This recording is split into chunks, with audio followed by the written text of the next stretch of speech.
మీనరాశి వారికి విశేషంగా వ్యయంలో చతుర్గ్రహ సంచార స్థితితో ప్రారంభమయ్యి అష్టమి తిథి ఎందుకు పంచగ్రహ సంచార స్థితితో ఉంటూ ఒకవైపు ఏళ్ళనాటి శని మధ్యమ సంచార స్థితితో ఉన్నప్పుడు దోషాన్ని తొలగించుకొని అష్ట కష్టాలకు స్వస్తి పలికి అష్ట ఐశ్వర్యానికి ఆనందానికి స్వాగతం ఎలా పలకాలో ఈ వీడియోలో సవివరంగా సంపూర్ణంగా తెలుసుకుందాం. మీనరాశిలో ఏ నక్షత్రాలు వస్తాయి అనగా పూర్వాభాద్ర నక్షత్రంలోని చివరి పాదమైనటువంటి 4వ పాదము, ఉత్తరాభాద్ర నక్షత్రంలోని 4 పాదాలు, రేవతి నక్షత్రంలోని 4 పాదాలు కలిపితే మీనరాశి. రాశాధిపతి దేవగురు బృహస్పతి.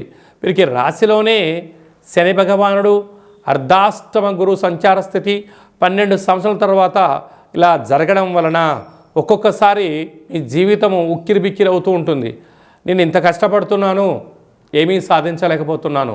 ఒకప్పట్లో నా దగ్గర ధనం ఉన్నప్పుడు అనేక మందికి సహాయం చేశాను, కానీ నాకేదైనా అవసరం అనిపిస్తే కనీసం మాట సహాయం చేసేవారు కూడా ఎందుకు కనిపించట్లేదు అనేటువంటిది సమాజం పైన అసహ్యం, బంధుమిత్రు స్నేహితులపైన కోపం, అనేక రకాలమైనటువంటి ఇబ్బందులకి ఆలోచన కలుగుతూ ఉంటుంది.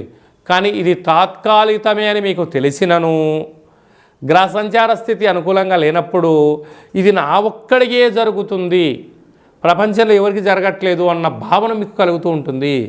ఎన్నడూ లేనటువంటి విధంగా వ్యయంలో ఆత్మకారకుడు రవి, బుద్ధికారకుడు బుధుడు, కళత్రతకారకుడు శుక్రుడు, నరదృష్టి వాసుదృష్టికారకుడు రాహు సంచారం చేయడం వలన ప్రధానంగా గుర్తుపెట్టుకోవాల్సిన అంశము అమావాస్య తిథి యందున, అష్టమి తిథి యందున కొత్త పనులు ప్రారంభించకపోవడం, దూర వాయు జల ప్రయాణాలు పెట్టుకోకపోవడం, షేర్లలో పెట్టుబడులు పెట్టకపోవడం, అప్పులు ఇచ్చి పుచ్చుకునే విధానానికి దూరంగా ఉండి తీరాలి.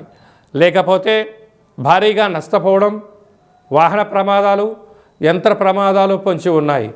కనుక ఇలాంటి కాల సమయంలో కూష్మాండ దీపము, కాళభైరవ దర్శనము, రుద్రాభిషేకము, వెంకటేశ్వర స్వామి వారికి తులసిమాలను సమర్పించడం, దత్తాత్రేయ గురుచరిత్రను పారాయణం చేయడం, వినడం వలన ఐశ్వర్యం ఆనందం కలుగుతుందని చెప్పి కూడా గుర్తుపెట్టుకోగలగాలి.